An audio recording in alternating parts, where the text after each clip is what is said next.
Nolan, good to see you. Today we're talking through hidden budget busters, how these stealth costs can derail your retirement. According to Kiplinger, 43% of retirees are more stressed than when they were working, and surprise expenses are a major reason why. So first we have healthcare. It is the biggest and most unpredictable retirement expense. So what can we do about it?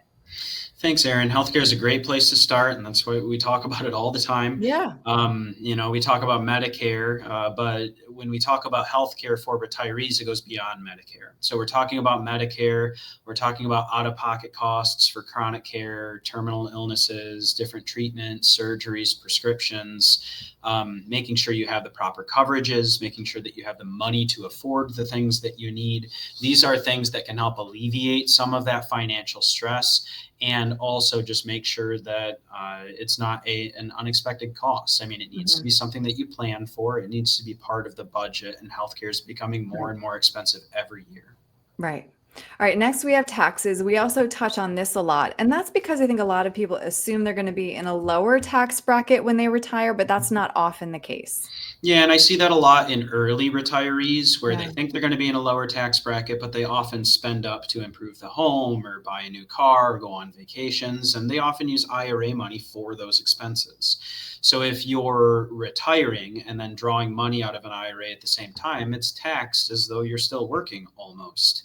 So if you're also drawing Social Security, taking money out of IRAs, some retirees, maybe early in retirement, not later, some retirees do find themselves maybe paying a little bit more in taxes than either they were before or that they were at least expecting upon retirement. hmm And then next, we have emergencies. If you don't have a cash cushion, it really can derail your finances. Right. And an emergency fund is one of the most important things for all Yeah. people to have, for budgeters, investors, everybody.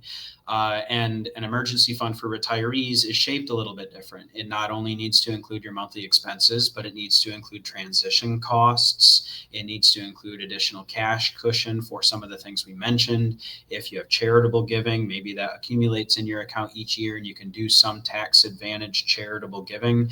There's a lot of reasons that cash accumulates in the bank. And I notice for retirees, it seems like the need for a little bit more does increase over time. hmm So adequate emergency fund, making sure you have enough in the bank helps alleviate that stress. And as you get older, the bigger the safety net, the less stressed you are about it. hmm All right. Number four, I find this one so interesting, Nolan. Family, right? A record number of parents are helping adult children with expenses. And according to savings.com, the average support is about $1,500 a month. Yeah, and that's a lot. I mean, I don't know that I've seen it that high before. I've seen Yeah. like one or two cases where there's an isolated incident or something like that, but I do see this more and more often. And whether it's supporting the kids or using it as justification for liquidating assets that would be theirs anyway, there's a lot of different reasons that people touch retirement money for family. But family can become unexpected expenses in retirement too. If you have a child or two who lose a job or lose a home, or you go through some macroeconomic event that they are not prepared for. I don't know if everybody here has been a grandparent through a 2008 before, but you might have to take care of an adult child or a grandchild if something bad happens. hmm So, family, while we love them, sometimes they can be a financial burden, and it is important to plan for that. It doesn't Right. need to cause stress. You just need to plan for it. Right. And then last, we have inflation. This has to be built into your plan, especially because retirements now are lasting decades. They are 2, 3 decades. Most times people are retiring for 20 or 30 years. Lately, because people have been making a lot more money in the market, they've been retiring even earlier. So Yeah. 35, 40 years is what you have to plan for. This chart just goes to show you that very, very infrequently over the past 100 years have we actually had inflation numbers that have gone down.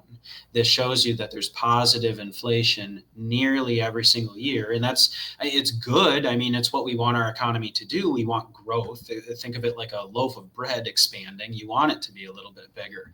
But for retirees, if you don't plan for that, and if you don't have your money adequately invested or aggressively enough invested, oftentimes they can fall behind the pace of inflation, and therefore their purchasing power becomes weaker over time. So hmm it's what you're trying to do when you're combating inflation: keep strong purchasing power so your dollar still buys milk, 10 years from now as strong as it does today.